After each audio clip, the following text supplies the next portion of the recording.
36 রানে all out.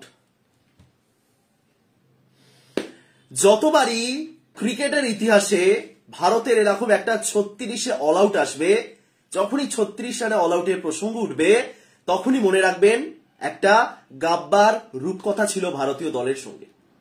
যখনই এরকম দক্ষিণ আফ্রিকার মাঠে সেঞ্চুরি আনে ভারত ইনিংসে পরাজিত হবে, তখনই মনে রাখবেন কেপটাউনের একটা রূপকথা ছিল ভারতীয় দলের সঙ্গে। বিদেশের মাঠে বিশেষ করে সেনা কান্ট্রিতে কামব্যাক করা অতটাও সহজ নয়, কিন্তু সেই কঠিন কাজটা দিনের পর দিন ভারত সহজভাবে করে এসেছে। যখনই 36 রানে অল আউটের প্রসঙ্গ টেনে এনে কেউ ট্রোল করতে চান, তখনই কিন্তু গাব্বার উদাহরণটা তাদের চোখে আঙুল দিয়ে দেখিয়ে দিতে হয়। আমি হাজারবার বলেছি এর আগেও যে যারাই 36 অল আউটের প্রসঙ্গ টেনে এনে ভারতকে ট্রোল করার বা ভারতকে একটু ছোট করার চেষ্টা করেন, তাদের উদ্দেশ্যে আমি বারবার বলেছি তারা মনে রাখবেন যে তারপরে একটা গাব্বার ঐতিহাসিক ম্যাচ ছিল, যেখানে ভারত কোনোদিনও ভারত কি শেষ 28 বছরে যেখানে কোনো দল হারাতে পারেনি অস্ট্রেলিয়াকে, সেই গাব্বার মাঠ থেকে ভারত সিরিজ জিতে ফিরেছিল। এবারও তাই হলো। এবারে হয়তো সেই 36 অল আউটের ব্যাপারটা আসেনি, কিন্তু বছরের শেষে একটা লজ্জার হার, একটা ইনিংসে পরাজয় দক্ষিণ আফ্রিকার কাছে অনেক কথা উঠেছিল, অনেক সমালোচনা হচ্ছিল যে এই ভারতীয় দল। এবং তারপরে নতুন বছরেই কেপটাউনের মাঠে প্রথম এশিয়ান দল হিসেবে ভারত জিতে ফিরল দক্ষিণ আফ্রিকার মাঠে দক্ষিণ আফ্রিকাকে হারিয়ে। সুতরাং 36 অল আউট, ইনিংসে পরাজয় বা আজকের ম্যাচেই 0 রানে 6টা উইকেট হার, মনে রাখবেন সবকিছুর পিছনেই কিন্তু ভারতের কিছু ঐতিহাসিক জয়, কিছু রূপকথাও লুকিয়ে থাকে। Well played team India. 0-1 পিছিয়ে পড়ে ভারত দক্ষিণ আফ্রিকার মাটি থেকে সিরিজ 1-1 করে ফিরল। বিশ্বকাপ পরাজয়ের পর অনেক মাস কেটে গেছে, ভারত কিন্তু এখনো পর্যন্ত অপরাজিত রয়েছে। এবার অনেকে বলবেন ভারত বাইল্যাটারাল সিরিজের কিং। হ্যাঁ, ভারত বাইল্যাটারাল সিরিজে অবশ্যই ভালো খেলে, কিন্তু এই টেস্ট ম্যাচগুলো, বিশেষ করে সেনা কান্ট্রিতে এসে টেস্ট ম্যাচ জিতে সিরিজ ড্র রাখা, সিরিজ হেরে না যাওয়া, যে কাজটা এর আগে কেউ করতে পারেনি সেই জিনিসটা করে দেখানো, আসলে কিন্তু এটা একটা দারুণ অ্যাচিভমেন্ট। ভারতীয় দল সিরিজ 1-1 করলো, দারুণ। মানে অ্যাট লাস্ট ওই বিশ্বকাপ ফাইনালে পরাজয়ের যে বেদনা সেটা ধীরে ধীরে কমছে, ধীরে ধীরে। এই ম্যাচটা জয় বা এই সিরিজটা জয় আসলেই একটা দারুণ অ্যাচিভমেন্ট ভারতের জন্য। এবং মেবি অনেক কিছুই আমরা শেষবারের মতো দেখলাম। এই যে ডিন এলগার আজকে অবসর নিলেন, এটাই হয়তো শেষ নয়। মানে কি বলবো, রোহিত এবং কোহলি, খুব করে চাইছিলাম যে রোহিত এবং কোহলি ম্যাচটা শেষ করে ফিরুন, রোহিত এবং কোহলি ম্যাচটা জিতে ফিরুন, অপরাজিত থেকে তারা দুজন একে অপরকে হাগ করে তারপরে মাঠ থেকে বেরোন, কিন্তু সেটা হলো না। হয়তো শেষবারের মতন আমরা কোহলি এবং রোহিতকে সাউথ আফ্রিকাতে খেলতে দেখলাম একই সঙ্গে। তারা যদি জিতে ফিরতেন, একটা ঐতিহাসিক ম্যাচ জিতে ফিরতো ভারত, আলাদাই হতো। যাই হোক, দারুণ একটা ম্যাচ হলো। আবারও আমি বলছি যে সেনা কান্ট্রিতে ভারত আসলেই কিন্তু টেস্ট ক্রিকেটে ভালো খেলার ক্ষমতা রাখে রেগুলারলি। এই একই সঙ্গে এই মুহূর্তে অস্ট্রেলিয়া এবং পাকিস্তানের একটা ম্যাচ চলছে। মানে ভারত, পাকিস্তান, বাংলাদেশ, শ্রীলঙ্কা, এই দলগুলো যখন কোনো ম্যাচ খেলে, যে কোনো ম্যাচ, তখন সোশ্যাল মিডিয়াতে একেবারে পুরো ট্রোল করাতে ভরে যায়। ট্রোলের পোস্ট যেগুলো হয় না, মানে র্যান্ডম ট্রোল করা, যা খুশি, কিছু কোনো কারণ ছাড়াই মিম বানানো, সেগুলো পুরো একদম ছেয়ে যায়। বিশেষ করে যে ক্রিকেট সম্পর্কিত পেজগুলো রয়েছে সেখানে কমেন্ট বক্সে তো আমি দেখি একেবারে। যখন প্রথম ম্যাচে ভারত হারলো, তখন পাকিস্তান থেকে একেবারে তেরে আসা হলো। যখন পাকিস্তান ওইদিকে পরপর পরাজিত হচ্ছে, ভারত থেকে তেরে যাওয়া হচ্ছে। ইভেন সেনা কান্ট্রিতে ভারতের পারফরমেন্স, পাকিস্তানের পারফরমেন্স, বা বাংলাদেশ তারা যে নিউজিল্যান্ডে খেলতে গেছে সেখানে তারা যে ম্যাচগুলো হারছিল, বলা হচ্ছিল যে এশিয়ার দলগুলো সেনা কান্ট্রিতে গিয়ে পারে না খেলতে। ইভেন এর মাঝে শ্রীলঙ্কাকে নিয়ে প্রচুর প্রশংসা হয়েছিল। আমি দেখলাম যে শ্রীলঙ্কা একমাত্র দল যারা দক্ষিণ আফ্রিকার মাটি থেকে টেস্ট সিরিজ জিতে ফিরছে। অবশ্যই এটা একটা বিশাল বড় অ্যাচিভমেন্ট। বাট যাই হোক, কিন্তু ভারতীয় দল যে আসলে সেনা কান্ট্রিতে কতটা ভালো কামব্যাক করতে পারে, সেই উদাহরণগুলো হয়তো অনেকের মনে নেই বা অনেকে ভুলেই গেছে। 3টে আমি উদাহরণ দিচ্ছি, 3টে উদাহরণ সেনা কান্ট্রিতে গিয়ে ভারতের টেস্ট ম্যাচে 3টে উদাহরণ, বাকি ম্যাচ ছাড়ুন। প্রথমত গাব্বার সেই ঐতিহাসিক ম্যাচ শুরু হয়েছিল 36 অল আউট দিয়ে এবং শেষে ভারত সিরিজটা জিতে ফিরেছিল, প্রথম। দ্বিতীয়ত 2021 সালে ইংল্যান্ডে ভারত যখন খেলতে গেছিল, ইংল্যান্ডে একটা 5 ম্যাচের সিরিজ ছিল, যেটা চারটে ম্যাচ হয়েছিল, পরের বছর 2022 সালে একটা ম্যাচ হয়েছিল। সেই সিরিজের কথা যদি বলি আমি, তৃতীয় ম্যাচে 1 ইনিংস এবং 76 রানে জিতেছিল ইংল্যান্ড। সেই ম্যাচটা হয়েছিল লিডসে। তার পরের ম্যাচে ভারত ইংল্যান্ডকে হারিয়েছিল 157 রানে ইংল্যান্ডের মাঠে। অর্থাৎ এটা হলো দ্বিতীয় কামব্যাক এবং তৃতীয় কামব্যাক আজকে আমরা দেখলাম। সেঞ্চুরিয়ানে একটা বাজে পরাজয়, একটা লজ্জার পরাজয় স্বীকার করতে কোনো অসুবিধা নেই। আমি আগেও বলেছি ভিডিওতে, যে ম্যাচটা ভারত হেরেছিল, মানে অসম্ভব, একটা কি খেলেছিল ভারত তারাই জানে না। বাট সেখান থেকে যে কামব্যাকটা করে ভারত এই ম্যাচটা জিতলো, আসলেই কিন্তু কামব্যাক কাকে বলে সেরা কান্ট্রিতে ভারতীয় টেস্ট দলে, সেটা আজকে তারা প্রমাণ করে দিয়েছে। ওয়েল প্লে টিম ইন্ডিয়া, আরো বেটার হতে পারতো। পিচ সম্পর্কে তো বলতেই হয়, সেটা দিয়ে শেষ করব। তার আগে একটু বলে দিই, ভালো হয়েছে, ভালো খেলা হয়েছে। আজকের ম্যাচে দেখুন, আজকে ম্যাচ শুরু হবার আগে কালকে অনেকেই ভেবে নিয়েছিলেন যে খুব সহজে ভারত জিততে চলেছে। ইভেন সুনীল গাভাস্কার, যারা ওই বিশেষজ্ঞরা ছিলেন, ম্যাচ প্রেজেন্টেটর যারা ছিলেন, তারা তো বলেই দিচ্ছিলেন এই জায়গা থেকে ভারত ম্যাচ হারতে পারে না। কিন্তু সত্যি কথা বলতে যেটা মনে হচ্ছিল, যে যদি একটা দুটো পার্টনারশিপ ভালো করে টিকে যায় সাউথ আফ্রিকার, তাহলে কিন্তু তারা 150 বা 175 অব্দি লিড নিয়ে নিতে পারে। এবং সেটা কিন্তু মোটেও সহজ হতো না ভারতীয় দলের জন্য, কারণ এই পিচে ব্যাটিং করা অতটাও সহজ হচ্ছিল না। এবং চতুর্থ ইনিংসে 150-র উপর রান রয়েছে, সেটা চেস করা কখনোই খুব ইজি হয় না। সেই জায়গাতে দাঁড়িয়ে ভারত যে শুরুতে 3-4টে উইকেট তুললো, ক্রেডিট জসপ্রীত বুমরাকেই দিতে হয়। অসাধারণ বোলার, অসাধারণ বোলার। বুমরাকে পাওয়া না সৌভাগ্যের ব্যাপার। বুমরা এমন একজন বোলার যাকে পাওয়া, এই যে একটা সময় বুমরা খেলছিলেন না, আমাদের যে রাগ ছিল, খেলতে হবে না বুমরাকে, এমনটাই আমরা বলছিলাম যে দরকার নেই, চোটের পর চোট পেয়ে যান, একটা ম্যাচ খেলতে পারেন না, আইপিএল এর সময় ফিট থাকেন, ভারতের হয়ে অ্যাভেলেবেল থাকেন না, টি-20 বিশ্বকাপে খেলতে পারেন না, কিছু করতে পারেন না, প্রচুর রাগ ছিল আমাদের বুমরার উপর। লোকেশ রাহুল যেমন সুযোগ পাওয়া সত্ত্বেও পারফর্ম করতে পারছিলেন না, তেমন আমাদের লোকেশ রাহুলের উপর যেমন আমাদের রাগ ছিল, তেমনটাই আমাদের কিন্তু জসপ্রীত বুমরার উপরও ছিল ভারতীয় সমর্থকদের। কারণ বুমরা চোট পাচ্ছিলেন, বারবার চোট পাচ্ছিলেন। এবং তার মাঝে আমরা 2021 সালের টি-20 2022 সালের টি-20 বিশ্বকাপ বলুন, সেখানে আমরা পরাজিত হয়েছিলাম। সুতরাং সব মিলিয়ে বুমরা এমন একটা দাবি চলে এসেছিল আমাদের, যে আমাদের বুমরাকে চাই না, আমরা পারবো বুমরাকে ছাড়া খেলতে। মাঝে মোহাম্মদ সিরাজ, মোহাম্মদ শামি তারা ভালো বোলিং করছিলেন। সুতরাং বুমরা অপরিহার্য বোলার, সেই জিনিসটা আমরা সমর্থকরাই, সেই যে একটা ভাবনা ছিল আমাদের যে বুমরা অপরিহার্য, বুমরাকে ছাড়া চলবে না, সেই ভাবনাটা আমরা ত্যাগ করেছিলাম। কিন্তু বুমরা যখন ফিরলেন বিশ্বকাপের মঞ্চে বলুন বা এই টেস্ট সিরিজে বলুন, বুমরা আসলেই মারাত্মক বোলার। সেরা কান্ট্রিতে ইংল্যান্ডের মাঠে তার 30টার উপর টেস্ট উইকেট রয়েছে, অস্ট্রেলিয়ার মাঠে 30টার উপর টেস্ট উইকেট রয়েছে, সাউথ আফ্রিকার মাঠে 30টার উপর টেস্ট উইকেট রয়েছে, সব জায়গাতেই 25-এর কম বোলিং অ্যাভারেজ নিয়ে। এবং কবেই বা 2018 সালে তিনি টেস্ট ক্রিকেট খেলা শুরু করেছিলেন। 5 বছরের মধ্যে তার এই অ্যাচিভমেন্ট সেরা কান্ট্রিতে, অসাধারণ। জসপ্রীত বুমরা ভারতের ক্রিকেট ইতিহাসের অন্যতম শ্রেষ্ঠ পেসার, এবং টেস্ট ক্রিকেটের তো অবশ্যই বলতেই হয়। বুমরা আলাদা লেভেলের বোলার, বুমরাকে পাওয়া না সৌভাগ্যের ব্যাপার। বিশ্বের প্রত্যেকটা দেশ এরকম একজন জসপ্রীত বুমরা যেন পায়, যিনি এফেক্টিভনেস বুমরার মতনই হতে হবে এমনটা নয়, কিন্তু বুমরার উপর আমরা যে চোখ বন্ধ করে একটা ভরসা করতে পারি, সেই জিনিসটা যেন প্রত্যেকটা দলই করতে পারে, এরকম একটা বোলার যেন প্রত্যেকটা দলই পায়। 3খানা উইকেট শুরুতেই যে বুমরা তুললেন, ওখানেই অনেকটা ম্যাচ ঘুরে গেছিল। স্টিল মার্করাম যেভাবে খেলছিলেন, মারাত্মক মারাত্মক। কিছু ক্ষেত্রে বিপক্ষ দলের প্রশংসাও করতে হয়, বিপক্ষ দলের কিছু নির্দিষ্ট প্লেয়ারের প্রশংসা করতে হয়।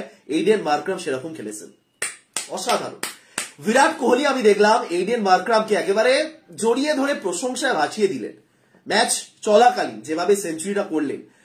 বিরাট কোহলি, এই যে জেন্টলম্যানস গেম বলা হয় না, বিরাট কোহলি কিন্তু ট্রু জেন্টলম্যান। জেন্টলম্যান গেমসকে অনেকে অনেক রকম মানে বার করেন, যেখানে ওই স্পোর্টসম্যান স্পিরিটকে জোর করে ঢুকিয়ে দেওয়া হয়। জেন্টলম্যানস গেম মানে কিন্তু ওটা নয়।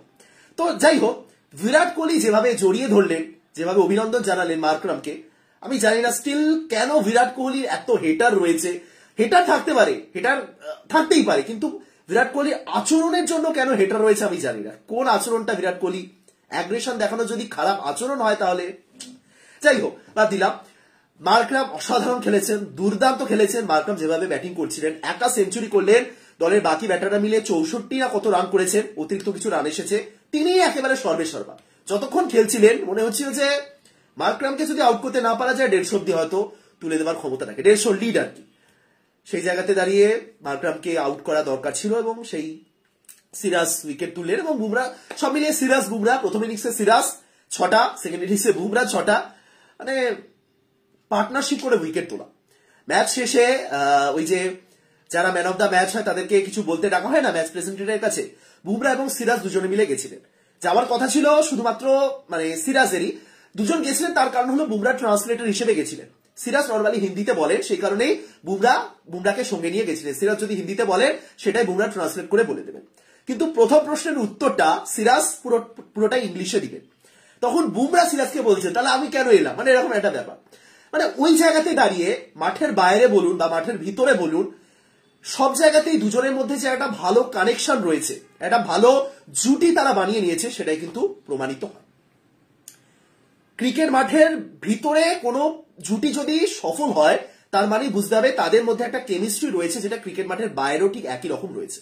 সে যেখানে হোক, তারা একই সাথে কোথাও ঘুরতে যাওয়া বলুন, একই সাথে সময় কাটানো বলুন, একই সাথে খুনসুটি করা বলুন, যাই বলুন, ক্রিকেট মাঠের বাইরে যদি একটা ভালো কেমিস্ট্রি হয় তাহলে কিন্তু মাঠের ভিতর সেরকমই একটা ভালো জুটি আমরা দেখতে পাবো। এবং বুমরা সিরাজ এই দুজনকে দেখে ঠিক ততটাই সুন্দর একটা জুটি মনে হচ্ছে।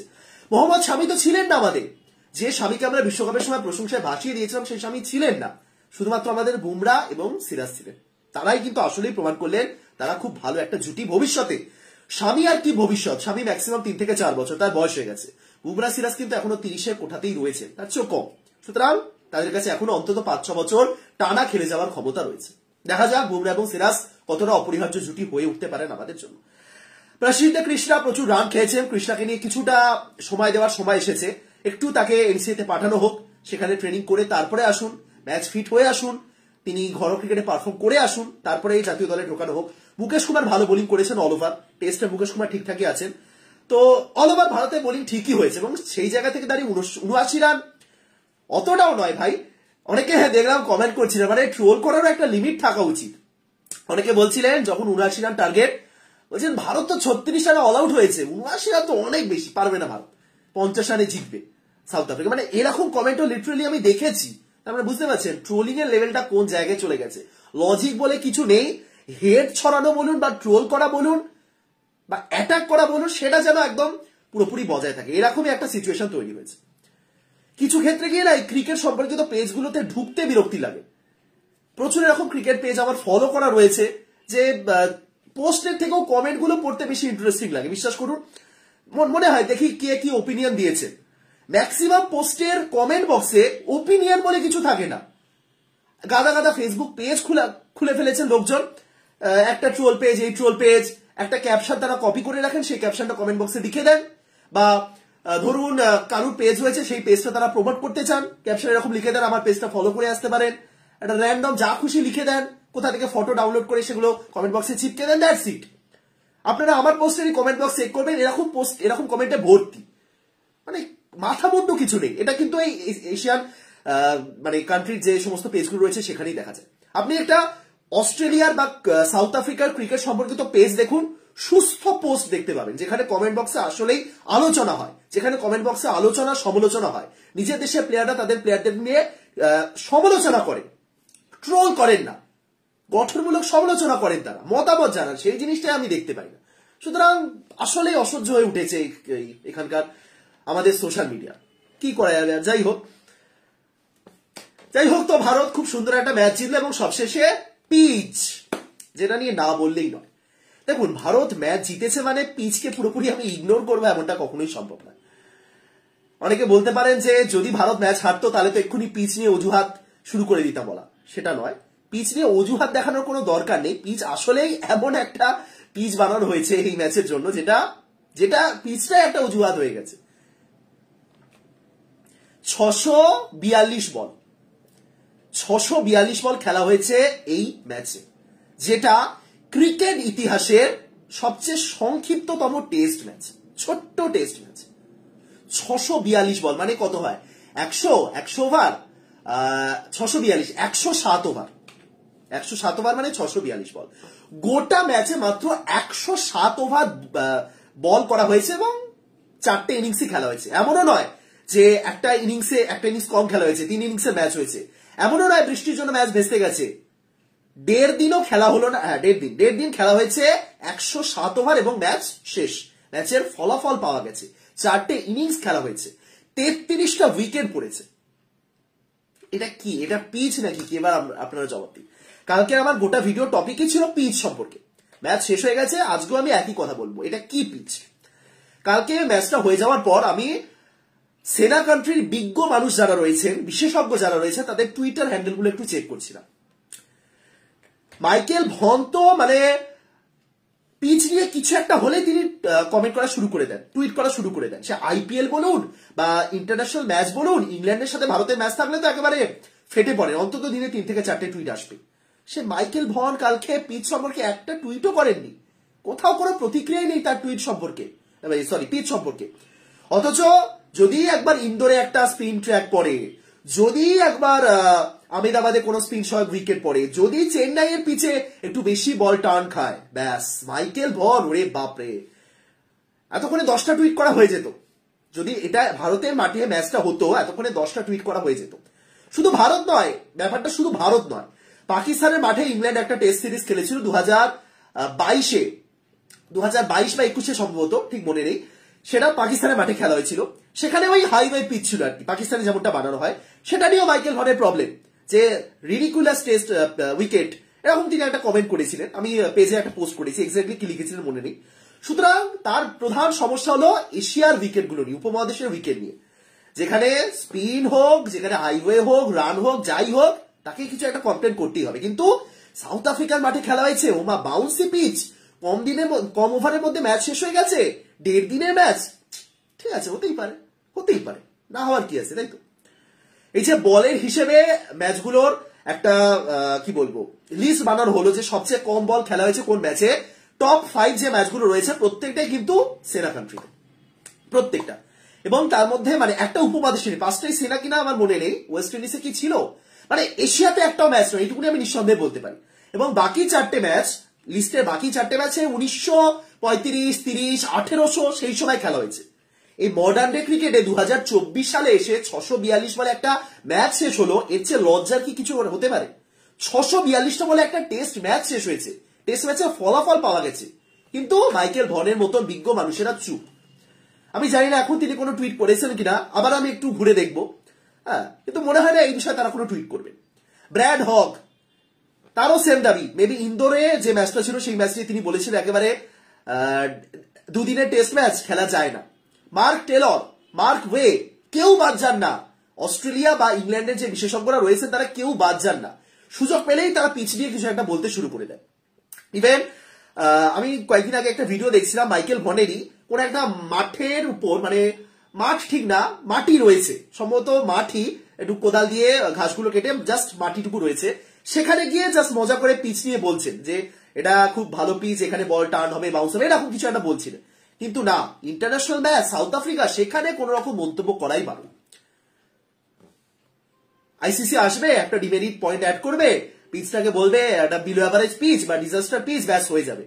বিশেষজ্ঞরা কিন্তু কোনো কথা তুলবেন না, তারা এই নিয়ে কোনো প্রতিক্রিয়া দেবেন না, কারণ ম্যাচটা হয়েছে সাউথ আফ্রিকাতে, যেখানে 642টা বলে ম্যাচ শেষ হয়েছে। 642, বুঝতে পারছেন, 642, 107 ওভার। টেস্টে যদি আমি অ্যাভারেজ 90 ওভার করে ধরি, 90 × 5 450টা ওভার হতে পারে, যেখানে 107 ওভারের মধ্যে ম্যাচ শেষ হয়েছে। ভারতে যদি 2 দিনে ম্যাচ শেষ হয়, একেবারে ঝড় উঠে যাবে। 2.5 দিনে যদি ম্যাচ শেষ হয়, একেবারে ঝড় উঠে যাবে। উপমহাদেশে যে কোনো ম্যাচের ক্ষেত্রে বলুন, এই বাংলাদেশে যে মিরপুর, ইংল্যান্ড বা অস্ট্রেলিয়া তো সেখানে সেরকম খেলতে আসে না। যদি আসতো তাহলে দেখতেন মিরপুর নিয়ে এখন অন্তত 5 থেকে 6খানা পোস্ট হয়ে যেত, টুইট হয়ে যেত তাদের। কিন্তু ভারতে যারা রেগুলার খেলতে আসে, সুতরাং ভারতের পিচ নিয়ে কিছু বলবে না, তাই হয় না। সুতরাং এগুলো এরকম কি হয়, এটা কি টেস্ট ম্যাচ হলো? যারা বলছেন না যে এই টেস্ট ম্যাচগুলো দেখেই আনন্দ, তারা প্লিজ টেস্ট ম্যাচ দেখবেন না, টেস্ট ম্যাচ আপনাদের জন্য নয়।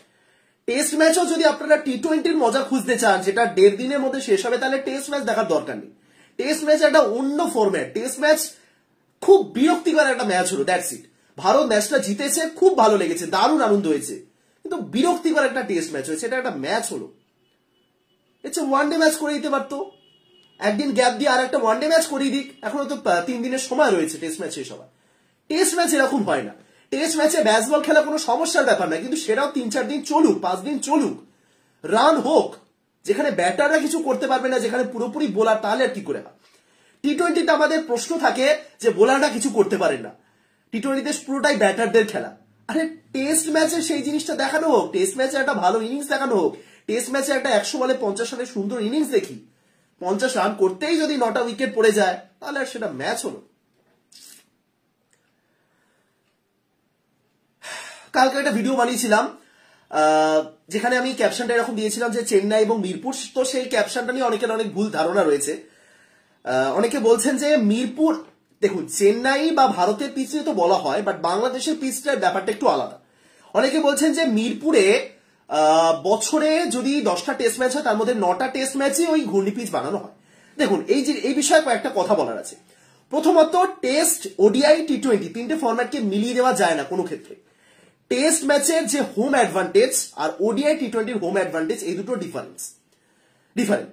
টেস্ট ম্যাচে মানুষ জেতার জন্য খেলে দলগুলো। বর্তমান সময় যখন ডাব্লিউটিসি সার্কে চলে এসেছে, যখন পয়েন্টস টেবিলে একটা পয়েন্ট অ্যাড হয়, তখন বর্তমানে জেতাটা ইম্পর্টেন্ট টেস্ট ম্যাচের ক্ষেত্রে।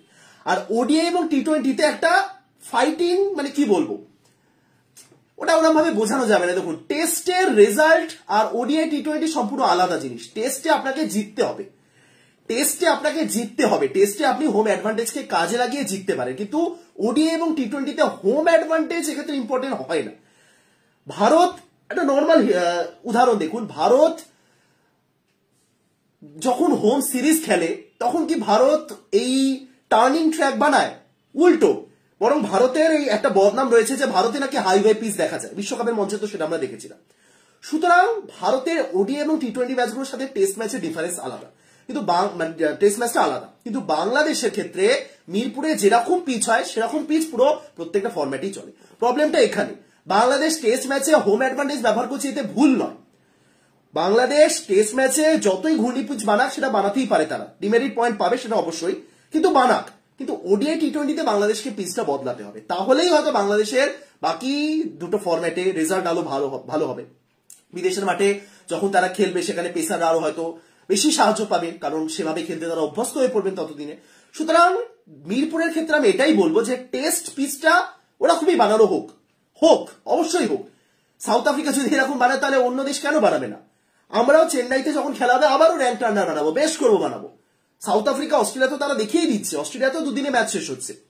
অস্ট্রেলিয়া এবং সাউথ আফ্রিকার মধ্যে 2011 সালে একটা ম্যাচ হয়েছিল, যেখানে একদিনে 24টা উইকেট পড়েছিল, 24টা না 23টা। সুতরাং অস্ট্রেলিয়াও বানায়, সাউথ আফ্রিকাও বানায়। অস্ট্রেলিয়া সাউথ আফ্রিকার মধ্যে যে কয়েকদিন 2022-এর শুরুতে প্রবাবলি যে সিরিজটা হয়েছিল, 23-এর শুরুতে, মেবি 22-এর শেষে 23-এর শুরুতে, হ্যাঁ, সেখানেও এরকম 2-3 দিনের মধ্যে ম্যাচ শেষ হয়েছিল। তারাও বানায়, অবশ্যই বানায়, তাদেরকে নিয়ে কেউ কিন্তু প্রশ্ন তোলে না। সুতরাং উপমহাদেশের পিচ নিয়ে যখন প্রশ্নটা তোলা হোক, উপমহাদেশে এরকম পিচ বানানো হবে। ভারত নেক্সট টাইম আবারও র্যাঙ্ক টার্নার বানাবে, অবশ্যই বানাবে। চেন্নাইয়ের মাঠে ঠিক ততটাই বল টার্ন খাবে, যেখানে জো রুট আবারও 5 উইকেট তোলার ক্ষমতা রাখবেন আহমেদাবাদের মতো মাঠে, অবশ্যই বানানো হবে, কেন বানানো হবে না? কিন্তু ওডিআই এবং টি-20 ম্যাচগুলোতে একটু পিচটা চেঞ্জ করা হোক, অন্তত মিরপুরের ক্ষেত্রে আমি বলছি, কারণ তা না হলে তাদের কোনো লাভ হচ্ছে না, দ্যাটস ইট। দলের লাভ আর প্লেয়ারদের লাভের মধ্যে ডিফারেন্স রয়েছে। ওডিআই এবং টি-20তে ওই পিচ বানিয়ে প্লেয়ারদের লাভ হচ্ছে না, দলের লাভ হয়তো হয়ে যায়, কিন্তু প্লেয়াররা আসলে যখন বিদেশে খেলতে যান, তখন কিন্তু মুশকিল। বাংলাদেশ বিদেশের মাঠে প্রত্যেকটা ম্যাচ জিতে ফিরবে, সেই ধারণাটা বোর্ডের কর্তারাও করেন না। সুতরাং তাদের আপাতত টেস্টে সেম পিচ বানানোর চেষ্টা করা হোক এবং ওডিআই টি-20তে একটু বদলানো হোক। যাই হোক, ভিডিওটা আপাতত এখানেই শেষ করছি। দারুণ একটা জয়, বাট খুবই বিরক্তিকর একটা ম্যাচ দেখলাম। বাট ওই দিনের শেষে এটাই বলবো, যখন ওই 36 অল আউটের প্রসঙ্গ টেনে আনা হবে, মনে রাখবেন একটা গাব্বা রয়েছে সেই 36 ম্যাচের পর। যখনই একটা সেঞ্চুরিয়ানের হারের প্রসঙ্গ টেনে আনা হবে, মনে রাখবেন তারপরে কিন্তু একটা কেপটাউন ছিল, যেখানে ভারত ম্যাচ জিতে 7 উইকেটে জিতে সিরিজ 1-1 করেছিল। বিশ্বকাপ শেষ হওয়ার পর কতদিন কাটলো? 1.5 মাস কেটেছে, 1.5 দিনে ম্যাচ শেষ হলো। বিশ্বকাপ 19 নভেম্বর শেষ হয়েছে। তারপরে একটা অস্ট্রেলিয়ার সাথে সিরিজ জিতলাম আমরা, সাউথ আফ্রিকার সাথে টি-20 সিরিজ ড্র হলো, সাউথ আফ্রিকার সাথে ওডিআই সিরিজ জিতলাম, টেস্ট সিরিজ ড্র হলো, 4টে সিরিজ কেটেছে। এরপরে আফগানিস্তানের সঙ্গে সিরিজ রয়েছে, আশা রাখা যায় আমরা জিতবো। সুতরাং সিরিজ তো জিতছি, খুব ভালো কথা, শেষটা যেন ঠিকঠাক হয়। 2024 টি20 বিশ্বকাপই সেই প্রধান লক্ষ্য। যাই হোক, ভিডিওটা শেষ করছি। ভালো থাকুন, সুস্থ থাকুন, দেখা হচ্ছে পরের ভিডিওতে।